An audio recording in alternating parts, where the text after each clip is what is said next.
أعوذ بالله من الشيطان الرجيم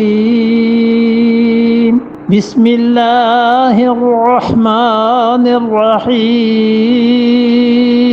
يا أيها الذين آمنوا لا تتخذوا الكافرين أولياء من دون المؤمنين أتريدون أن تجعلوا لله عليكم سلطانا مبينا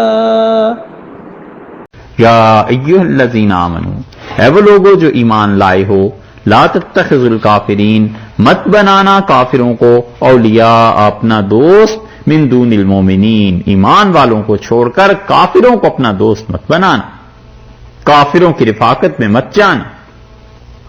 اور اس کے احکامات وہی ہیں جو پیچھے آپ سنتے رہے ہیں سورہ نساء میں کہ کس طرح ان کی دوستی جائز ہے اور کس طرح ناجائز ہے۔ اولیاء من دون المومنین، ایمان والوں کو چھوڑ کے کافروں سے دوستی مت کرنا۔ جساس ابو بکر رازی رحمۃ اللہ علیہ نے اس آیت کی ضمن میں لکھا ہے، وہ کہتے ہیں کہ کافر سے مضاربت بھی مکروہ ہے۔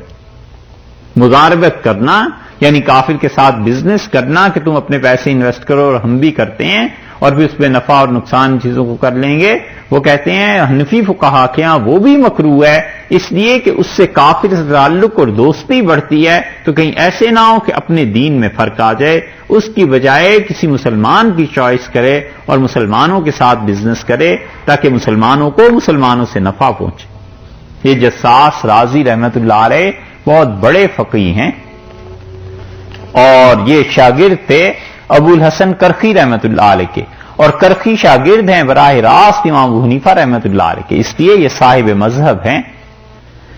جساس رحمۃ اللہ علیہ کو بہت کچھ خدا نے دیا تھا، بہت کچھ، زہد، تقوی، عبادت، یہ سب چیزیں ان پہ غالب تھیں۔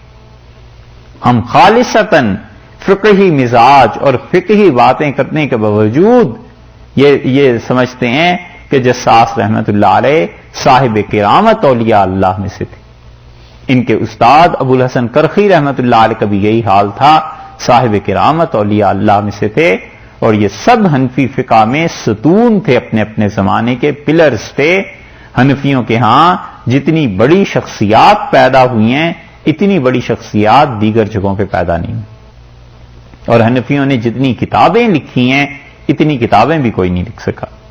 اس لیے وہ اس آیت کے ضمن میں لکھتے ہیں احکام القرآن میں، وہ کہتے ہیں کہ کافروں کے ساتھ مضاربت بھی مکروہ ہے، حنفی فقہا کا فتویٰ انہوں نے یہ نقل کیا ہے۔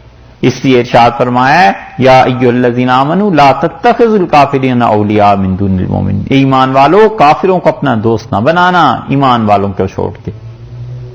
اس سے معلوم ہوتا ہے کہ ایمان والے ایک دوسرے کو برداشت کریں، ٹالرنس پیدا کریں، اپنے معاملات ٹھیک کریں، کیونکہ ایک طرف اللہ منع کر رہا ہے، دوسری طرف مسلمان اپنے معاملات ٹھیک نہیں کرتے، تو کوئی آدمی انویسٹمنٹ کرنا چاہے، کاروبار کرنا چاہے، جائے کہاں؟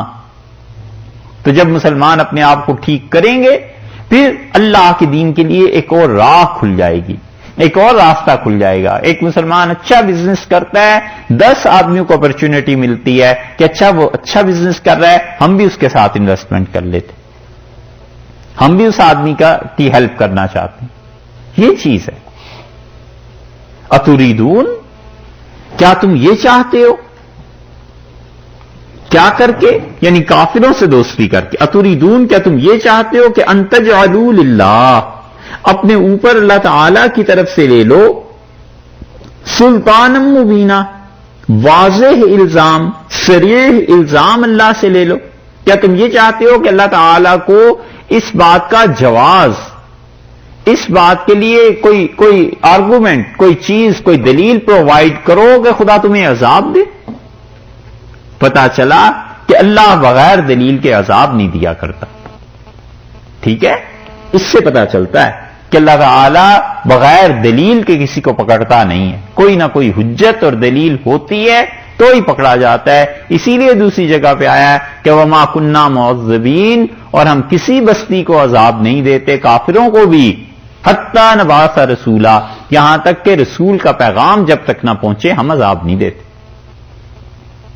کیسا عدل، سبحان اللہ! اللہ کے ہاں ہے کہ اگر جرم کرو گے تو سزا ملے گی، نہیں کیا تو تمہیں ڈر کس بات کا ہے؟ اللہ کے پاس تمہیں سزا دینے کے لیے کوئی دلیل نہیں ہے۔ ہاں اگرچہ وہ ویسے ہی پکڑ کے جہنم میں ڈال دے، کون اس باری تعالیٰ سے پوچھ سکتا ہے؟ مالک ہے، آقا ہے سب کا، ساری اس کی مخلوق ہے، مگر وہ ایسے کرتا نہیں۔ دلائل ہوں، گناہ ہو، جرم ہو، اس کی بنیاد پر پھر سزا ملتی ہے، وگرنہ کوئی اندھیر نگری نہیں ہے۔ اس کی اصل سرشت اور اس کی اصل بات رحمت کرنا ہے، اصل چیز وہاں مہربانی ہے، وہاں عنایات ہیں۔ تو عذاب تو ایکسیپشن کی چیزیں ہیں، اس کے لیے دلیل ہونی چاہیے۔ تو تم کافروں سے دوستی کر کے خدا کے دین کا مذاق اڑاؤ گے؟ اتریدون ان تجعلوا للہ علیکم سلطانا مبینا، کیا تم یہ چاہتے ہو کہ ان تجعلوا للہ، کہ تم اللہ کے پاس فراہم کر دو، علیکم تمہارے عذاب کے لیے تمہارے اوپر، سلطانن حجت مل جائے خدا کو بھی، مبینہ بڑی واضح کہ وہ تمہیں عذاب دے؟